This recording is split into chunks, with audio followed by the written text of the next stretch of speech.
Hace algunos días presenté en este espacio del canal de Hernán una lista de candidatos en esta elección que tienen una serie de cuestionamientos, acusaciones o causas penales ante la justicia.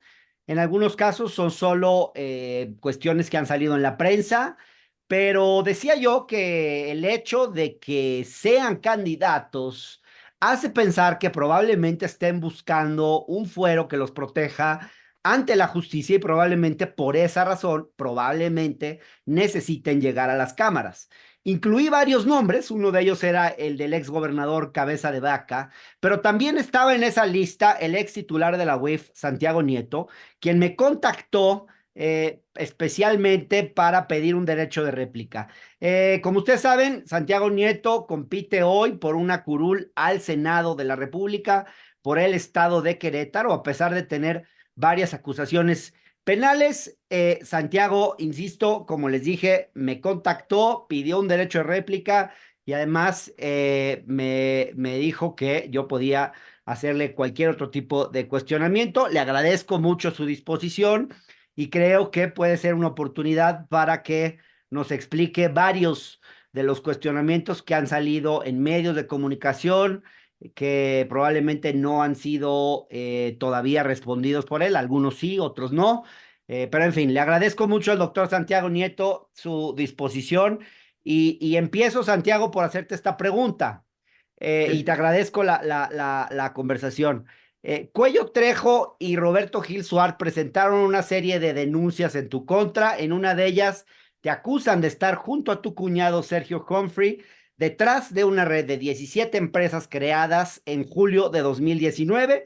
Según los abogados, esa red tiene el objetivo de realizar operaciones con recursos de procedencia ilícita y un sinnúmero de delitos de naturaleza fiscal. ¿Cómo te posicionas frente a esas denuncias? Primero, efectivamente, Roberto Gil y Javier Cuello Trejo presentaron estas denuncias en mi contra. No es la primera vez que lo hacen. Presentaron en la Secretaría de la Función Pública recién salí de la UIF. Han estado presentando una serie de denuncias, 6, si la memoria no me falla, a partir de los últimos 2 años. Ninguna, evidentemente, ha prosperado. Respecto a la de Sergio Humphrey, la verdad, Hernán, bueno, primero agradecerte la posibilidad de poder aclarar contigo y con tu auditorio. A mí me interesa mucho en virtud del alcance que tienes tú en lo personal y sobre todo la línea ideológica que has mantenido siempre, como una persona crítica, pero una persona siempre planteando pues las ventajas y desventajas, pero reconociendo los avances de la cuarta transformación. Y yo te diría que en el caso particular de Sergio Humphrey, se trató de un montaje. Debo decirte que no fue el primer caso. Tanto a un joven Monroy que trabajaba como jefe de departamento en la unidad de inteligencia financiera, lo llevaron a Nueva York con engaños, le pagaron a él y a su esposa el viaje en business, le dieron, se hospedaron una semana en un hotel de lujo y después él, blofeando, dijo que había existido una instrucción del presidente López Obrador a mi persona para la denuncia en contra de Cabeza de Vaca, y esto pues, evidentemente nunca fue así. Después llevaron a un consultor de Tamaulipas a Houston, y de ahí nuevamente con engaños, diciendo que le iban a firmar un contrato para tener acceso a encuestas en las 32 entidades federativas sobre la legalización de la cannabis. Y en ese caso en particular, él menciona y lo graba diciendo que que había ayudado al gobernador Américo Villarreal a conseguir 2 votos de diputadas panistas, y eso lo hacen público. Y el tercer caso fue el caso de Sergio Humphrey. A él lo contactan y a su socio, se dedican, entre otras cosas, a ser abogados de empresas petroleras, y se los llevan, les pagan el viaje a Londres, les pagan el hospedaje una semana en Londres, que finalmente es una de las ciudades más caras del mundo. Y en una cena les preguntan que si tienen relación con nosotros. Y les llama mucho la atención a Sergio, que le preguntan que si conoce a Carla Humphrey, y después que si me conoce a mí. ¿por qué una empresa petrolera en Londres tendría interés de quién es una consejera electoral en México? Y bueno, entonces dice que él me asegura que se encuentran absolutamente truqueados, que se encuentran alterados el audio, donde lo único que menciona él es que en mayo del año 2023, el año pasado, que fue cuando lo grabaron, que yo había, pues, asesoraba en algunas cosas a su empresa. Quiero decir que primero, de las 17 empresas, la primera se constituyó en el año, en realidad, en el que solamente dos constituye Sergio Humphrey, y la primera se constituye en el año 2013, cuando el cuñado de Sergio Humphrey se llamaba Roberto Gil Suárez, no Santiago Nieto. Segundo, debo decir que hay otras 15 empresas que no constituyó en ningún momento Sergio Humphrey, lo constituyó el despacho Krill, y lo que él me menciona es que él es apoderado, es decir, tiene un poder de las empresas para poder representarlos jurídicamente. No es ni su representante legal, ni las constituye, y son empresas que no tienen absolutamente nada que ver conmigo. Es Bien, importante decir que se trata de SECADES, es decir, es un tipo de empresa que se constituye con una sociedad mercantil por un lado y por otro lado con el dinero de las AFORES. Esta empresa tiene inversiones fuera del país, pero el recurso pues, no es un recurso de procedencia ilícita, porque los recursos provienen pues, del pago de los trabajadores a sus AFORES. Discutamos discutamos el tema de los afores. Por eso yo estoy a favor de regresar al modelo de pensiones que el presidente López Obrador ha planteado dentro del Plan C. Pero lo que quiero llamar la atención es que no tienen ninguna relación conmigo. Yo no soy accionista, no recibo recursos de estas 15 empresas del grupo de Krill, y que en todo caso un par de pagos que he recibido por parte de mi cuñado, que están reportados en Hacienda, han sido por asesorías que le he dado después de haber sido titular de la Unidad de Inteligencia Financiera. Es decir, no bien. tienen ninguna relación con mi etapa de funcionario en la UIF. Ahora, Santiago, otra de las cuestiones que denuncia Roberto Gil es que cuando estabas en la UIF como titular de la Unidad de Inteligencia Financiera, extorsionabas a gobernadores pidiendo contratos de obra pública para uno de tus primos, José Nieto Chávez, quien operaba una empresa constructora a través de dos prestanombres. Santiago, ¿utilizaste a la UIF para pedir contratos a favor de algún familiar tuyo? No, a ver, eso es un tema muy importante, muy importante. Yo me enteré de extorsiones de partes de la UIF, sí, y las denuncié. Una de una persona, María Teresa G., no diré los apellidos por el tema de presunción de inocencia, lo denuncié ante la Fiscalía de la Ciudad de México. Otro, recuerdo un Santiago, que también incluso con el apoyo de la Fiscalía de la Ciudad de México logramos detenerlo en flagrancia. Y recientemente, inclusive en Pachuca, me tocó un empresario de Nuevo León que me dijo que había sido extorsionado recientemente por un abogado del Estado de México. Yo planteando que tenía un contacto de la UIF y que me conocía, dije, pues denme los datos y vamos a presentar las denuncias correspondientes. Entonces, siempre ellos han dicho que se extorsionaba, y honestamente nunca han presentado un solo empresario que se haya quejado de que se le haya extorsionado por parte de la Unidad de Inteligencia Financiera. Y cada vez que yo tuve conocimiento de que había un proceso de extorsión, lo denuncié. Respecto a mi primo fue contratista en Tamaulipas, y de hecho, hay que decirlo, que el gobierno de Cabeza de Vaca le cierra, más bien le deja de pagar. Entiendo que tiene que ver evidentemente conmigo, pero, y no solamente eso, sino le solicitan una orden de aprehensión.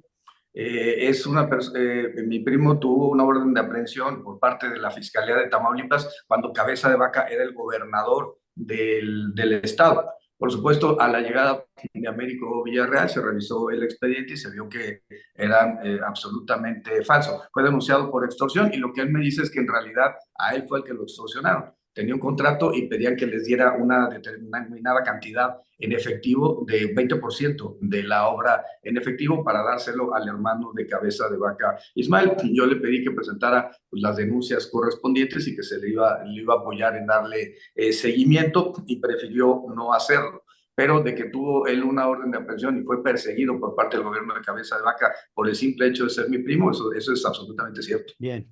Santiago, estás acusado de haber alterado información para destituir a Cabeza de Vaca. Ahora Cabeza de Vaca sigue libre, es candidato, seguramente llegará a la Cámara de Diputados como plurinominal. Según información que tenemos, y confírmame si es cierto esto o no, pero se te ha invitado a declarar en este caso de Cabeza en 3 ocasiones y no has acudido a declarar. Algunos creen que tu renuncia, digamos que tu renuencia, perdón, a declarar tiene que ver con el hecho de que esa denuncia es algo más mediático que algo que pueda sustentarse jurídicamente. ¿Qué puedes contestar a estas críticas? A ver, lo primero que diría es, la Fiscalía General de la República en ningún momento me ha citado. Cuando la Fiscalía me cite, por supuesto que acudiré y presentaré mis argumentos, ¿De verdad la pero han fiscalía no te ha sido, citado? no, la Fiscalía nunca me ha citado. El que me ¿Quiénes ha te han citado, citado, Santiago? los que han promovido para que se me cite es el despacho de Javier Cuello Trejo. ¿Y yo por qué iría a acudir ante una solicitud que hacen pues, mis enemigos, Roberto Gil Suárez y Javier Cuello Trejo? Porque además, bueno, más bien Roberto Gil Suárez. Yo no tengo nada contra el señor Cuello Trejo y además pues, es una persona ya de edad y tengo que reconocerle pues, el hecho de que es una persona de tercera edad y Esto es no algo tendría yo por personal, qué. Sí, fundamentalmente, Roberto no, Gil hacia ti. y Roberto Gil lo ha dicho que es un tema personal conmigo y es un tema personal que sabemos que está relacionado con que me casé con su ex esposa, pero porque él también, él mismo lo ha dicho. Pero el punto es que no he sido citado por la fiscalía. Cuando la fiscalía me cite, por supuesto que compareceré. Incluso he pedido tener acceso a todas las carpetas de investigación de todas las denuncias de Roberto Gil Suárez y pues he presentado también ya las denuncias en contra de él. Recientemente tuvimos una medida de protección que me dictó la Fiscalía de la Ciudad de México por la revelación de datos confidenciales, por el esquema pues, de seguridad en el que mi esposa y yo debemos tener en términos de las funciones que desarrollamos, tanto ella de manera actual como yo en su momento Pero, en el Estado Santiago, mexicano. ¿está bien sustentado el caso Cabeza de Vaca? ¿Se Regresando a sostiene Cabeza de Vaca, jurídicamente? tienes toda la razón. A ver, sí está bien sustentado, también está bien sustentado que se presentó ante la sección instructora, ante la Cámara de Diputados y Diputadas y se aprobó. La Fiscalía General de la República ha solicitado ya en 3 ocasiones órdenes de aprehensión, se han librado las órdenes de aprehensión, que no se hayan cumplimentado tiene que ver con otra cosa. Una la revocó la Suprema Corte de Justicia, otra hay una suspensión que le otorgó un juez de distrito. El juez de distrito, que hay que decirlo, Faustino, que ya fue removido de ese juzgado en Reynosa, pero que es el juez que le ha concedido 12 amparos a Cabeza de Vaca, a sus hermanos, a la esposa, tanto al fiscal anticorrupción, y que es el finalmente el que a mí me lleva a una reflexión muy importante respecto a lo que quiere el presidente López Obrador en materia de Poder Judicial. Es necesario reformar al Poder Judicial para quitar este tipo de personajes que están protegiendo a entes del status quo. Pero regresando al caso, ¿qué cosas anormales encontramos en el asunto de Cabeza de Vaca? Primero, el tema de que como 2 empresas fachada le dan dinero a una SOFOM, la SOFOM paga el departamento los 14 millones en la época de las reformas estructurales de Peña Nieto y él vende ese departamento por 43 millones al poco tiempo. Me parece que hay una subvaluación de la adquisición primaria del inmueble. Dos, hay 83 millones de pesos que fueron desviados del gobierno del Estado, que según la Auditoría Superior de la Federación no fueron ejecutadas las obras y que se transfirieron a algunos empresarios y que terminan llegando por distintos medios a Cabeza de Vaca 33 de estos 83 millones. Tres, la generación de 28 inmuebles en México y en el extranjero, en Mission, Texas, en McAllen, en Dallas, en donde o actualmente, de hecho, vive Cabeza de Vaca, además de los inmuebles, incluyendo un rancho que era todo un ejido que termina adquiriendo de manera personal una empresa de desarrollo agropecuario de Cabeza de Vaca. Cuatro, pues la generación de estos restaurantes, del viñedo, de los campos de energía eólica en los terrenos de Cabeza de Vaca y todo esto y, bueno, y del flujo de recursos en efectivo. Estamos Bien. hablando que el padre de Cabeza de Vaca en algún día mueve $150,000, en otro día $350,000. Todo esto se encuentra en la Fiscalía General de la República. Se ha solicitado una orden de aprehensión recientemente librada y por eso yo lo que creo es que hay que esperar la resolución del Tribunal Electoral respecto a si Cabeza de Vaca realmente va a poder ser candidato o no. Claro. Yo veo Ahora, tres. Santiago, una de las razones por las que Cabeza te acusa de perseguirlo con fines políticos es que él dice que presentaste un oficio supuestamente falso en el que el FBI solicitaba información sobre él y que es lo que le permitió a la UIF, o fue el sustento para que la UIF pudiera congelar las cuentas del exgobernador. Incluso el 9 de febrero el presidente de la República, Santiago, dijo en la mañanera que él mismo tenía entendido que en efecto ese documento era apócrifo. ¿Podrías confirmarnos aquí que el gobierno de Estados Unidos te solicitó esa información y que en efecto hay un documento auténtico, válido legalmente para haber, digamos, procedido como se procedió? ¿O cómo es que Cabeza de Vaca puede insistir tanto en que ese documento es inválido? De Vaca miente y quiere confundir dos documentos distintos. El primero es un correo electrónico que llegó por el grupo Egmont, FinCEN lo manda a la UIF, donde vienen los datos de la familia Cabeza de Vaca y que da origen a la investigación. Y por otro lado, se encuentra el oficio del FBI, que es el oficio de congelamiento de cuentas. Ese es el que él señala que es apócrifo y ha dado un argumento, que la firma no coincide. ¿Quién firma el oficio del FBI, Santiago? El que nosotros presentamos lo firma el director de la Embajada Norteamericana del FBI, es decir, el encargado del FBI en la Embajada Norteamericana en México. Y ellos tienen una ¿Te firma refieres a Joseph a González? Joseph González. En Ya, ese momento era el titular, hoy en este momento ya no lo es. ya no Joseph lo es. González es el que firma el documento y Cabeza Vaca muestra otro documento de Joseph González con las iniciales PA, no AD, perdón. ¿Qué significa esto de el AD After Director? Es decir, es una firma por ausencia. Lo que nosotros ponemos de PA cuando alguien firma por ausencia es exactamente lo mismo, por eso las firmas no coinciden. Y lo que cuando viene la jurisprudencia Medina Mora, lo que nosotros hacemos es, para poder salvaguardar los congelamientos de cuentas, era entregar información a las agencias norteamericanas y que en todo caso, si ellos veían un caso, que nos hicieran la solicitud. En el caso particular, nos solicitan que valoremos si congelábamos las cuentas o no. Por supuesto que no pueda venir una instrucción de una agencia norteamericana a una agencia mexicana, como era la Unidad de Inteligencia Financiera. Pero ¿qué fue lo que hicimos?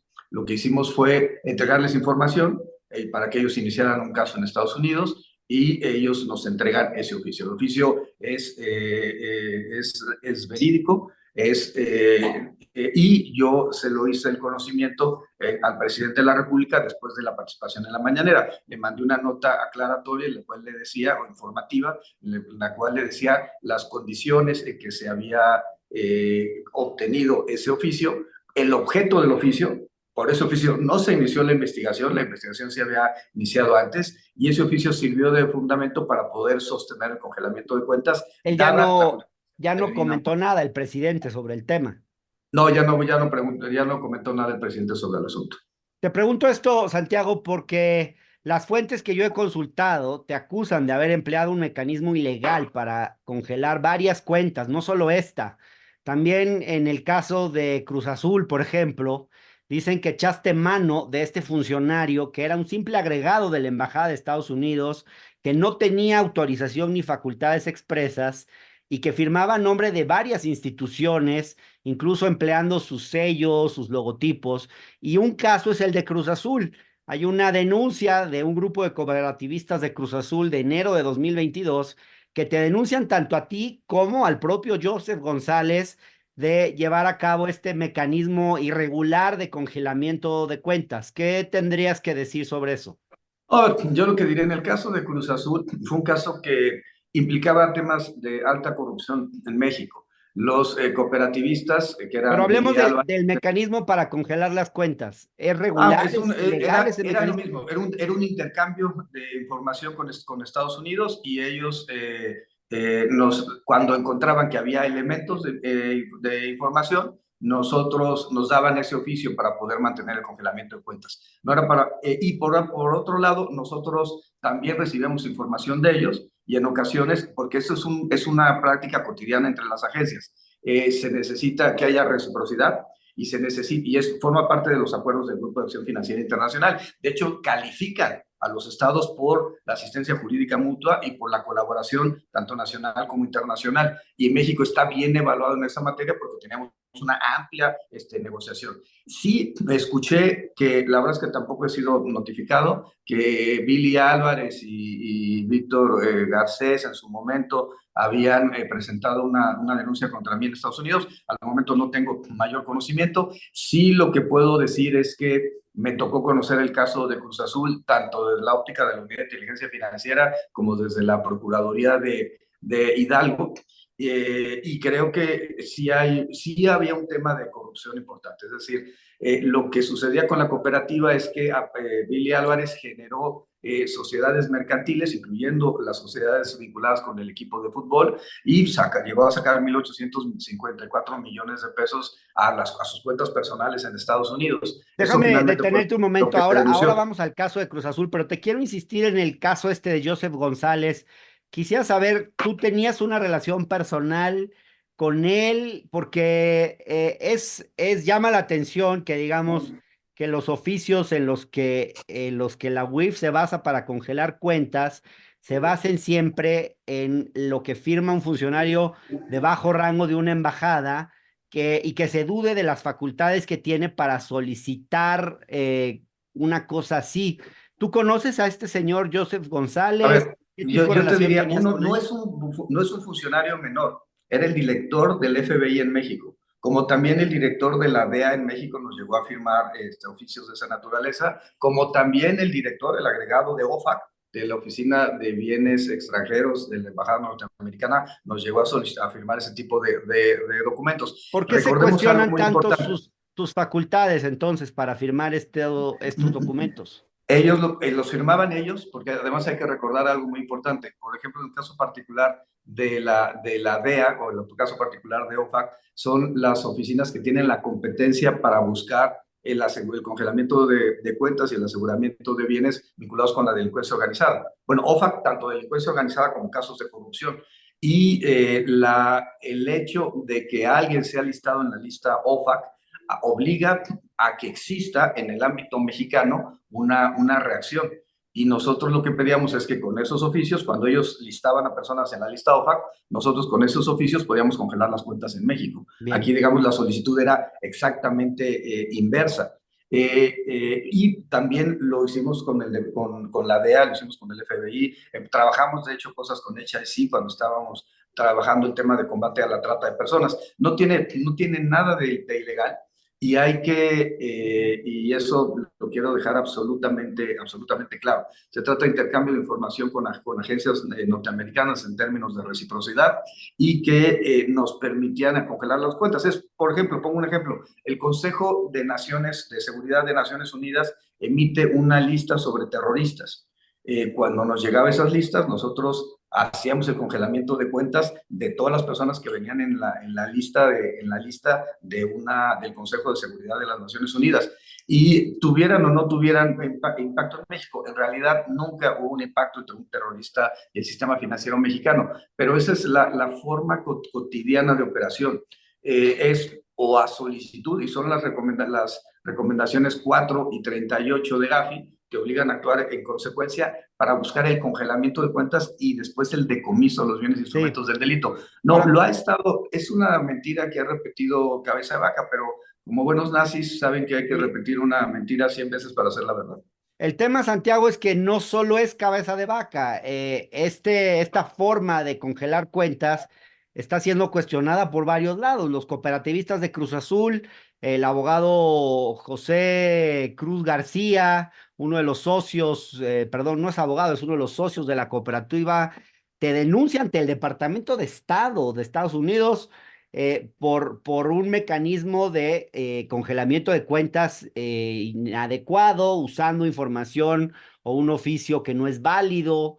Eh, son graves estas acusaciones, Santiago. ¿No A te ver, parece que no, el hecho de que llegue hasta el presidente de la República, tú mandes una aclaración y el presidente no diga nada después, pues sí queda una estela de duda seria? no, a ver, yo te diría dos cosas, Hernán. Uno, el presidente no tiene por qué saber qué sucede con millones de juicios que se llevan en todo el país. No tendría la obligación de hacerlo. Y dos, honesta, me han dicho eso, que habían presentado una denuncia a los cooperativistas, pero también hay que decir que hay cooperativistas.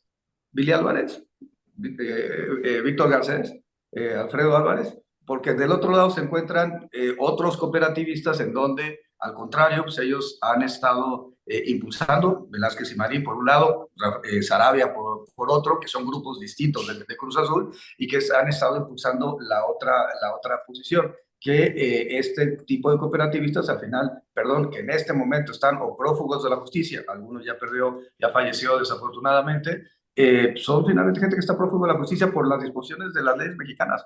Y eso Santiago, son es muy absolutamente válido, cuestionables. el congelamiento de cuentas. Sí. El artículo 115 de la Ley de Instituciones de Crédito me permitía hacerlo.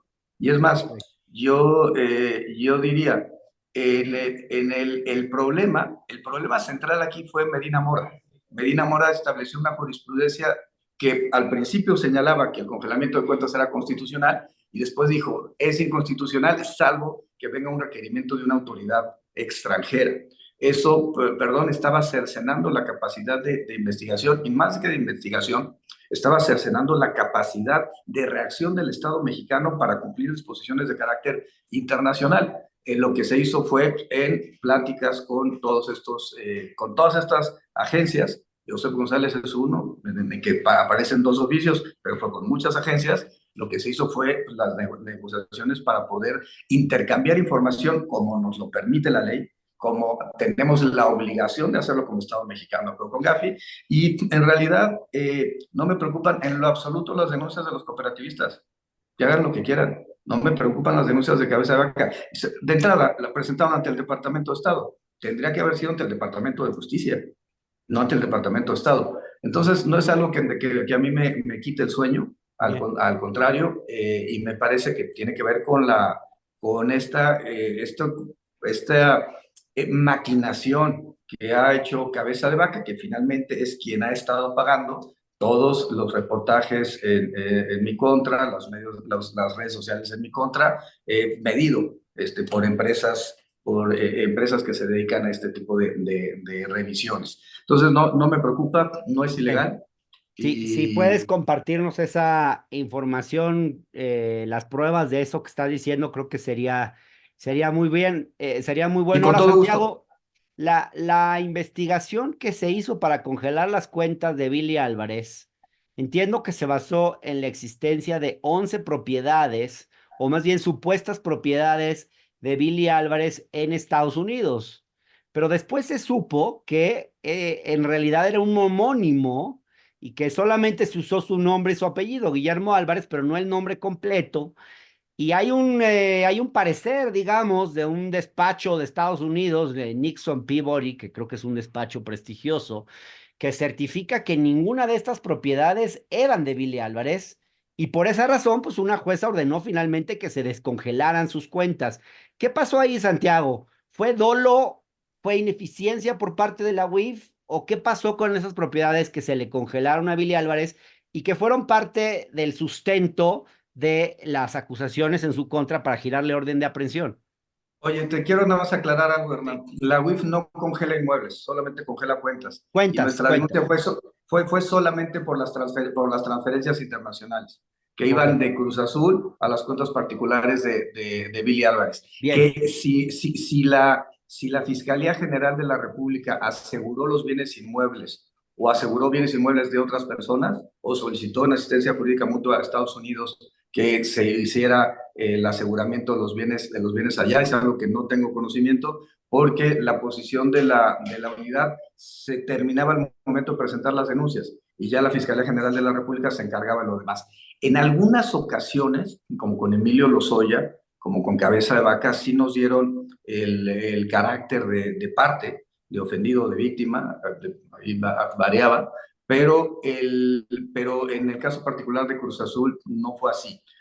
Por supuesto que también tengo el dato de que hubo despachos mexicanos que estuvieron apoyando a la otra parte, a la parte contraria a Billy Álvarez. También tengo el caso, me platicó la ministra Sánchez Cordero, de que un abogado que llevaba primero la defensa de Cruz Azul fue sustituido por otro abogado que hoy forma parte del staff que trabaja para Cabeza de Vaca, Diego Ruiz.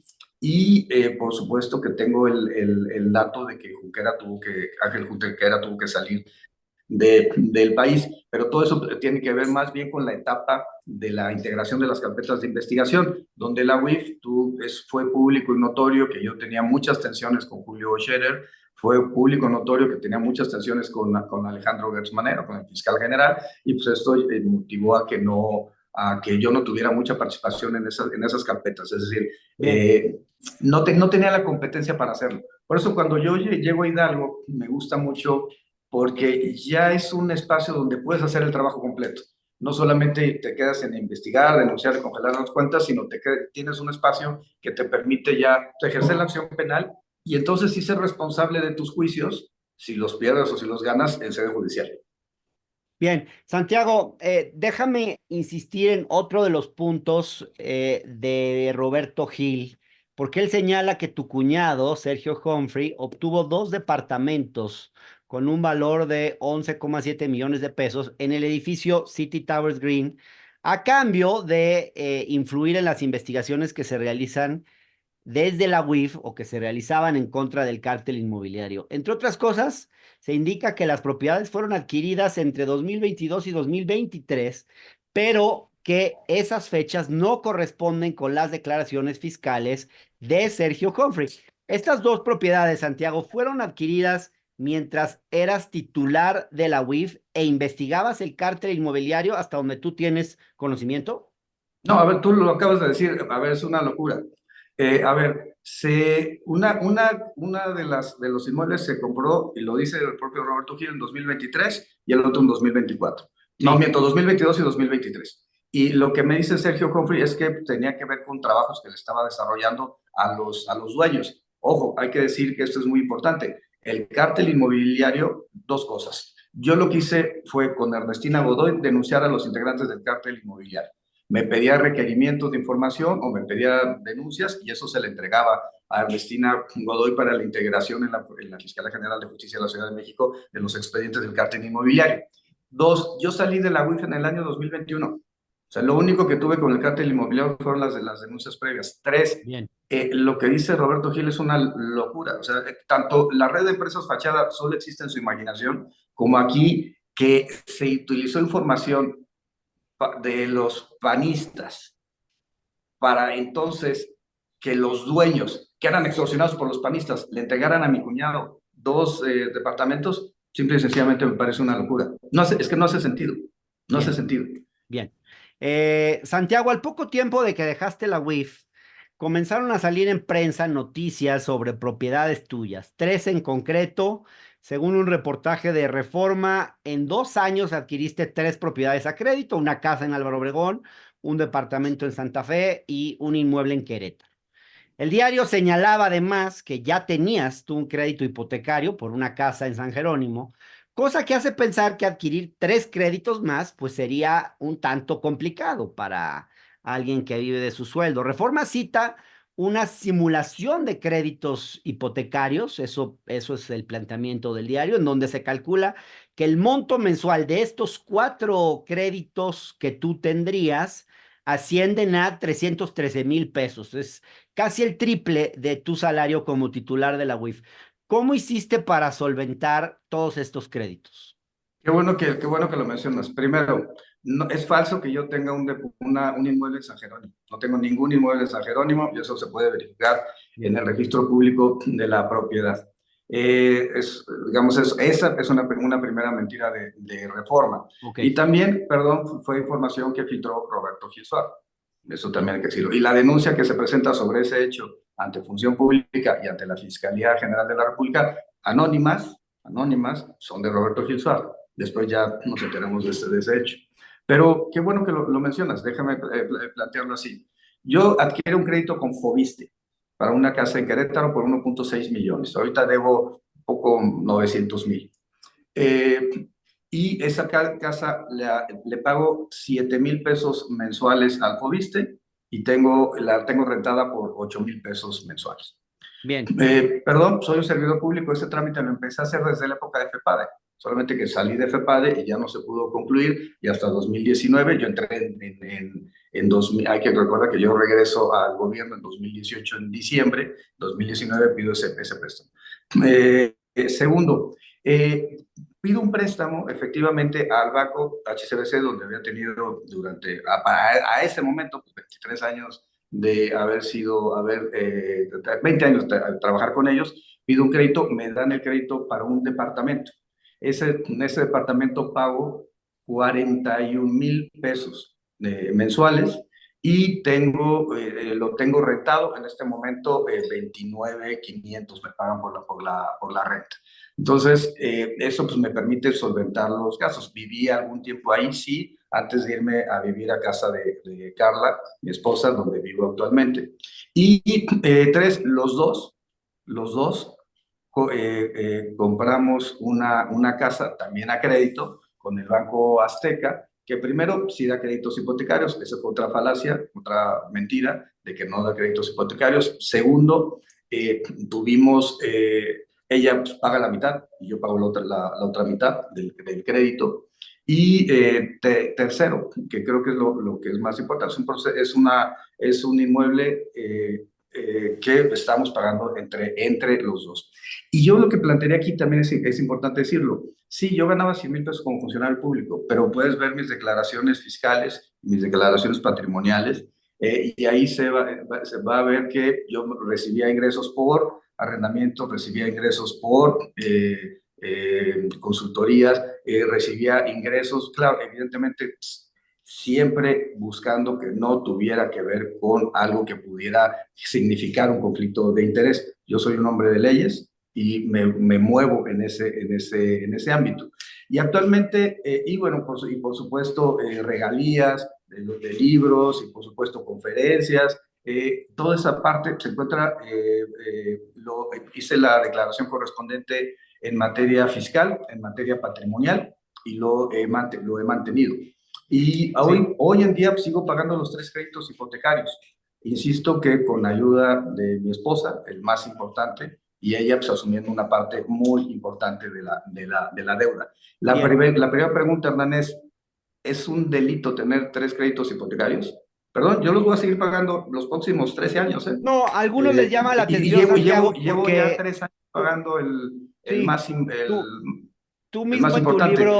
en tu libro Sin filias ni fobias, declaraste que después de tu salida de FEPADE en el 2017 tenías complicaciones económicas porque vivías, digamos, de tu sueldo fiscal. Entonces, pues la duda es simplemente si entre 2017 y 2020, digamos, cambiaron mucho tus ingresos y tus actividades profesionales, o cómo es que puedes pagar tantos créditos hipotecarios, pero creo que estás aclarando que son créditos que pagas tú junto con tu esposa y sabemos que los sueldos del INE pues son mejores que los del gobierno federal. Ahora, déjame ir a otro tema, Santiago. Y Hay del gobierno dudas. del estado de Hidalgo también. Sí, me imagino, claro. Hay dudas también con respecto a algunas donaciones de arte que aparecen en tu declaración patrimonial, la que rendiste al concluir tu ejercicio como funcionario. Algunas de las obras, Santiago, tienen valores muy altos, de hasta 350,000 pesos. Hay un póster de Posadas de 500,000 pesos, una pintura de tela de 750,000, otra pintura por más de 700,000. Tengo entendido que la ley, Código Fiscal, ley de impuesto sobre la renta, etcétera, obliga a declarar cualquier donación de más de 5,000 pesos. Y sobre todo que pues tú como funcionario público, yo entiendo que debiste declararlos al momento de recibir esas donaciones, según establece un acuerdo de este gobierno. Tres preguntas muy concretas, Santiago. ¿Por qué siendo funcionario recibiste esas donaciones?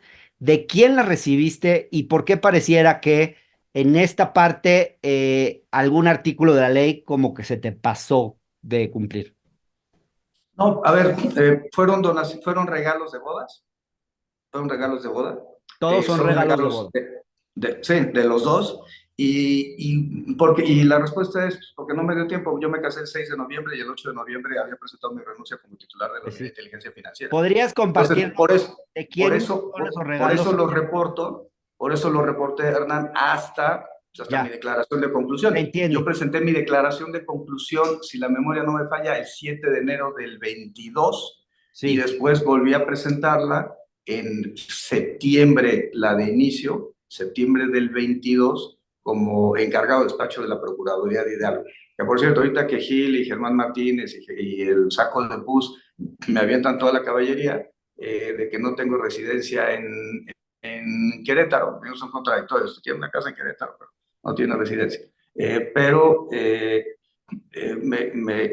Me queda, están planteando un asunto que es absolutamente menor.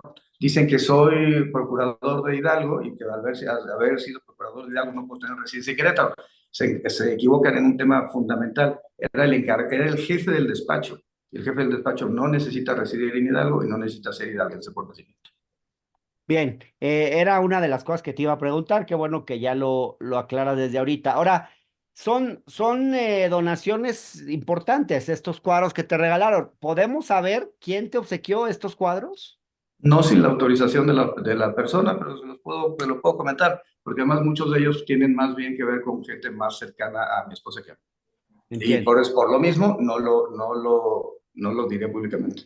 Bien, bien. Santiago, en los testimonios que yo recabé para mi libro Traición en Palacio, apareces mencionado varias veces por algunas de las fuentes y algunos creen, hace un momento tú hablaste de Julio Scherer y decías que tuviste una relación de tensión, pero algunos de los que yo entrevisté señalan que tú jugaste un papel en la red de extorsión y tráfico de influencias de Scherer y dicen, por ejemplo, que sin tu aprobación difícilmente, o sin tu participación más bien, difícilmente se explicaría lo que ocurrió en casos como el de Cruz Azul, como el de Álvarez Puga, como el de Beiruti, como el de Juan Collado, en cuya denuncia apareces, o como el caso Jenkins. Se habla, Santiago, de una relación de complicidad, según algunas de las fuentes, con Julio Scherer. ¿Podrías aclararnos qué tipo de relación tuviste con el ex consejero? Tú mencionas que un abogado te dice que Julio Scherer me marca y que Sí, yo le respondo como que sí, o sea, el asunto ya está él concluido. dice, lo Lo que tuyo yo ya diría es está que arreglado, es lo que dice la fuente con la que a escribí. mí el presidente me dijo que viera que las cosas las viera, digamos, con quien tenía que ver cosas era con Julio Scherer. Entonces yo estaba siguiendo finalmente la instrucción que tenía, la instrucción que tenía el presidente. Había cosas que tenía que ver evidentemente con Sedena, con Marina, con la Secretaría de Gobernación, Claro, dependiendo de la materia, por ejemplo, como la trata de personas. Pero hubo cosas que me dijo que se vieran directamente con Scherer. Debo de aprovechar para, primero, decir que agradecer la gallardía de Juan Collado, que públicamente declaró tanto él como su abogado Mauricio Flores que yo no tuve nada que ver en los temas relacionados con su persona y que no participé en esos hechos. De hecho, yo no estoy mencionado en la denuncia de Juan Collado. Lo único que menciona es que tuvo una reunión conmigo en la unidad y que le dije que si había un tema de responsabilidad fiscal, se haría el conocimiento de la Procuraduría Fiscal. Por eso yo es tengo que verdad. reconocer la gallardía que si a las dos denuncias que yo presenté en su contra, él ha señalado que yo no tuve nada que ver con ese hecho. Y creo que pues, en el tema de los Yankees, perdón, pues, el que estaba extorsionando a los Yankees era Roberto Gil. Les pedía $720 millones lo que era el dinero de la acumulación Mary Street Jenkins para quitarles las órdenes de aprehensión de Puebla. Y también, por supuesto, un despacho Barradas les pedía $270 millones para quitarles las órdenes de aprehensión de Puebla. Bien, creo que esto no lo habías dicho antes, Santiago. ¿Lo podrías profundizar? ¿De qué manera Roberto Gil intentó extorsionar a los Jenkins? Y lo otro que agregas, por favor. No esa información la tiene la familia Jenkins y a partir de memorándums que los despachos les presentaron a ellos donde vienen las pretensiones que ellos estaban planteando.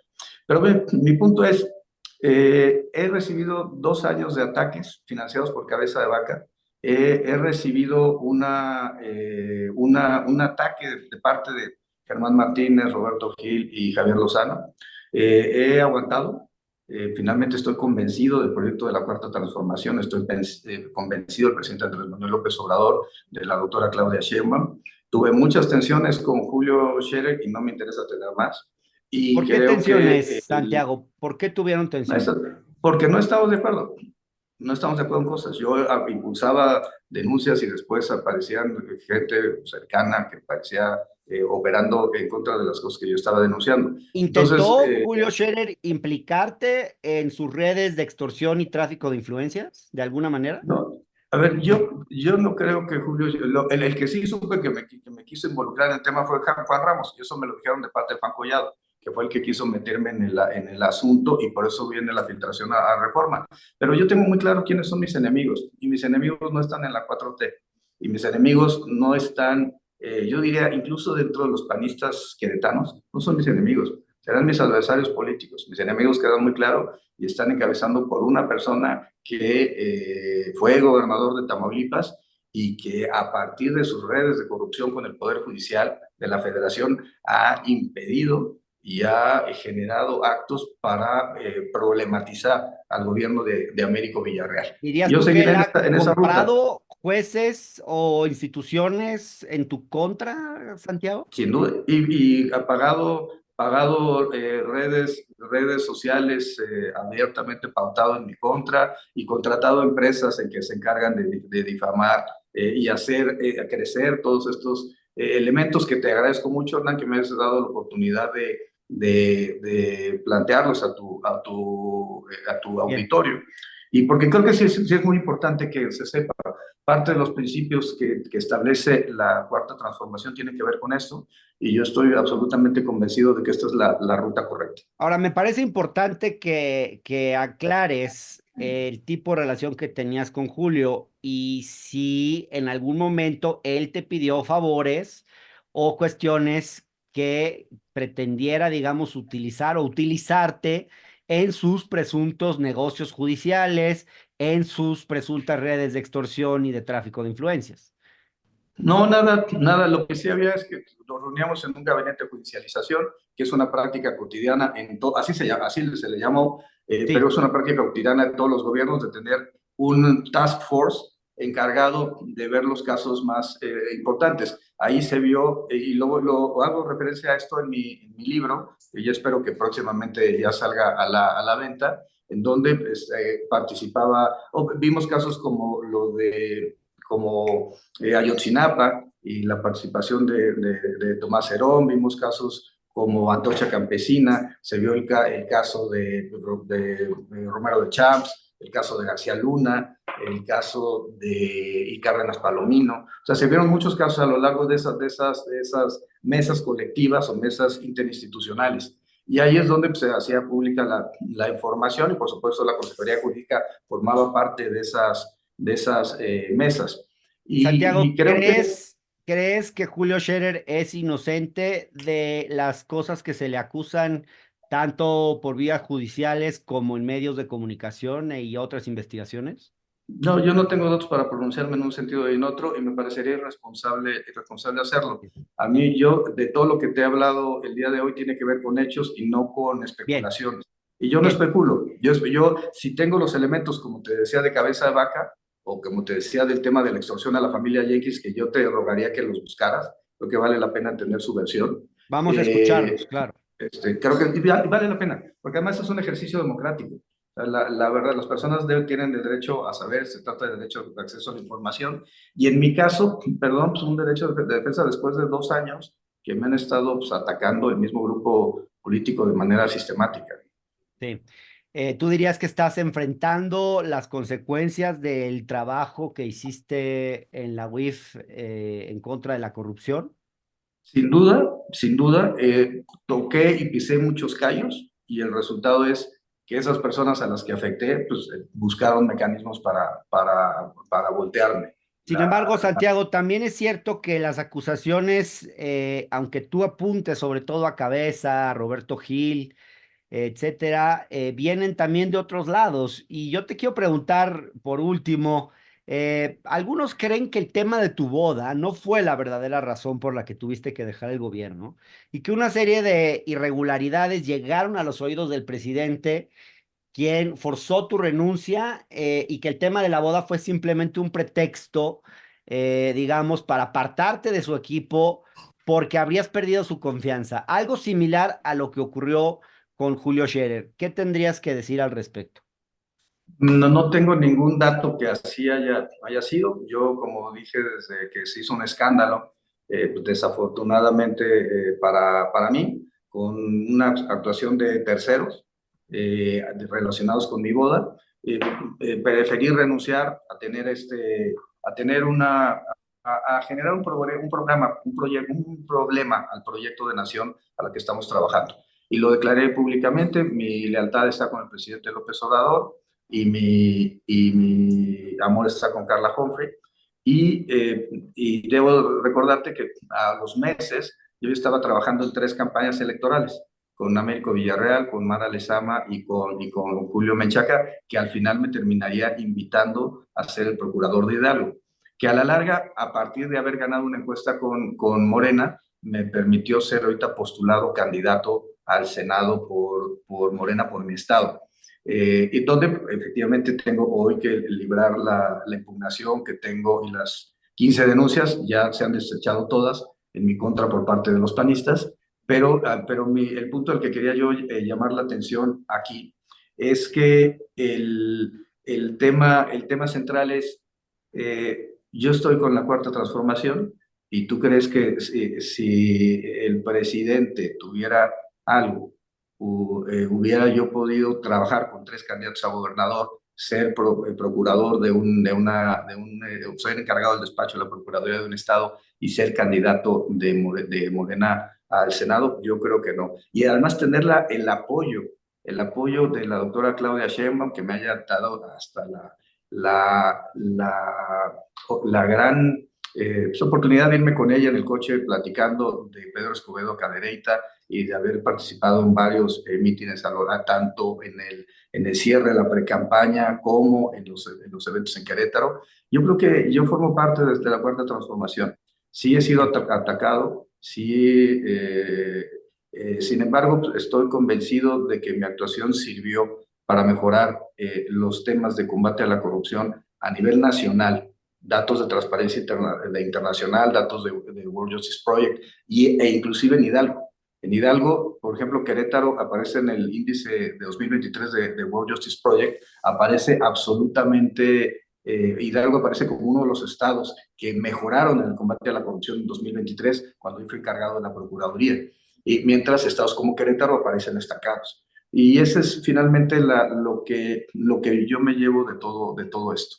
Sé quiénes, en política es tan importante quiénes son tus amigos como quiénes son tus enemigos.